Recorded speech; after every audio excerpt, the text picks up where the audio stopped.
శ్రమ దినాలు ఎవరు పడ్డారు? శ్రమ నీవు పడుతున్నావా లేక దేవుడు పడ్డాడా? దేవుడు పడ్డాడు. ఆయన పరిశుద్ధాత్మ చేత ఎప్పుడైతే నింపబడ్డాడో 30వ సంవత్సరాల వయస్సులో ఉన్నప్పుడు యేసుక్రీస్తు ప్రభుల వారు నీటి బాప్తిస్మని పొందాడు. దేవుడికి స్తోత్రం. నీటి బాప్తిస్మం పొందిన వెంటనే పరిశుద్ధాత్మ ఆయన మీదకి వచ్చిన ఆ ప్రత్యక్షత యోహాను గారు తెలుసుకున్నారు. యోహాను గారు తెలుసుకున్న వెంటనే ఇదిగో ఈయన మాత్రమే లోక పాపాల్ని మోసుకొని పోవు దేవుని గొర్రెపిల్ల అని ప్రకటించాడు. ఈయన పరిశుద్ధాత్మ చేత నింపబడిన వాడై ఆ ఆత్మ ఆయనను అరణ్యములోనికి కొనిపోయింది.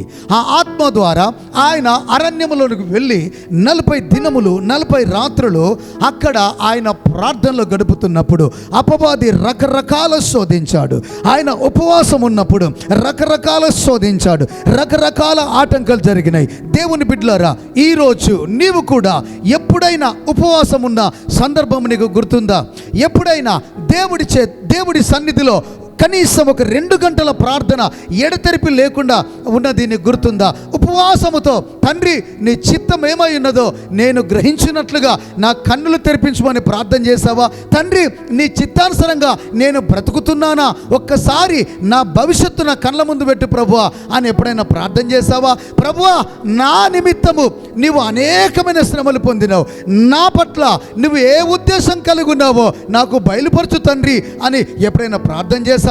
ప్రభువా, నీ లేఖనము రకరకాలుగా నాతో మాట్లాడగా ఏ ఒక్కనాడు కూడా నీ లేఖనానికి నా హృదయంలో చోటివ్వలేదు తండ్రి. దయచేసి నన్ను క్షమించి నీ లేఖనాన్ని అనుసరించే నడిచే వ్యక్తిగా నన్ను మలుచుమని ప్రార్థన చేశావా? మరి ప్రార్థన చేస్తే ఎందుకు నడవలేకపోతున్నావు? ప్రార్థన చేస్తే ఎందుకు జీవించలేకపోతున్నావు? ప్రార్థన చేస్తే ఎందుకు దేవుడి చిత్తాన్ని జరిగించలేకపోతున్నావు? ప్రార్థన చేస్తే ఎందుకు నీకిచ్చిన మందిరములో నీవు ఆత్మపూర్ణుడిగా ఆత్మపూర్ణురాలుగా వర్ధిల్లలేకపోతున్నావు? ఒక్కసారి ఆలోచించు. ఏమన్నా భ్రమపడుతున్నావేమో, చేదైన వేరు నీలో ఏదన్నా మొలిచిందేమో ఒక్కసారి పరికించి తరికించి నిన్ను నీవు పరీక్షించుకున్నట్లయితే నీవు దాంట్లో నుంచి బయటపడే అవకాశం ఉంది. దేవుడు నిన్ను ఖచ్చితంగా రక్షిస్తాడు.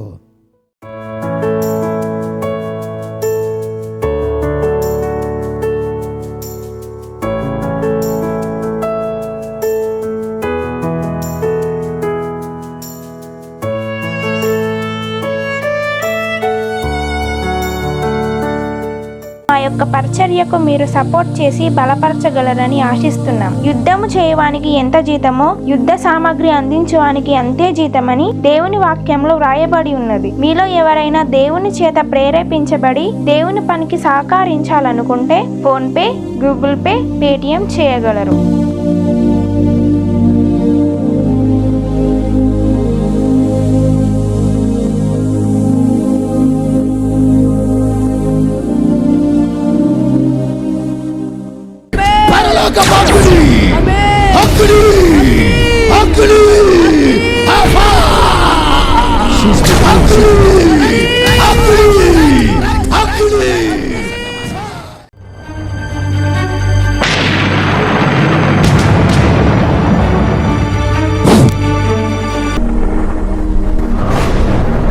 పెరికిట్ నందు నూతనంగా కట్టబడుతున్న దేవుని మందిర నిమిత్తము ఎవరైనా ప్రేరేపించబడితే ఫోన్పే, గూగుల్ పే, పేటిఎం మరియు క్యూఆర్ కోడ్ని స్కాన్ చేసి మీ సహకారాన్ని అందించగలరు.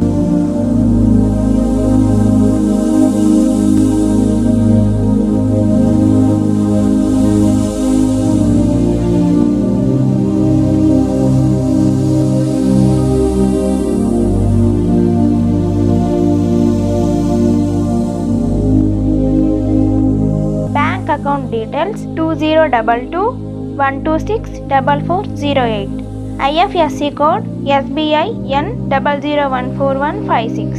Name Tumala Israel Bank SBI. Screen పైన కనబడుతున్న QR కోడ్ని కూడా స్కాన్ చేసి మీ అమూల్యమైన కానుకను సమర్పించగలరు.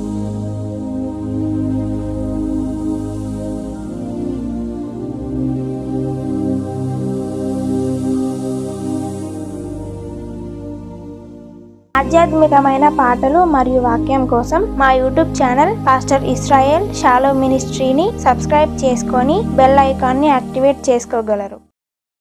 ఎవరు చేయని బలియాగము నాకై చేసిన నా యేసయ్యా, ఎవరు చూపని ఆ ప్రేమను సిలువలో నాకై చూపితివే. దైవజనుడైన ఇశ్రాయేలు గారు చేస్తున్న భారమైన పరిచర్యను మీరందరూ తప్పకుండా బలపరచగలరని ఆశిస్తున్నాను.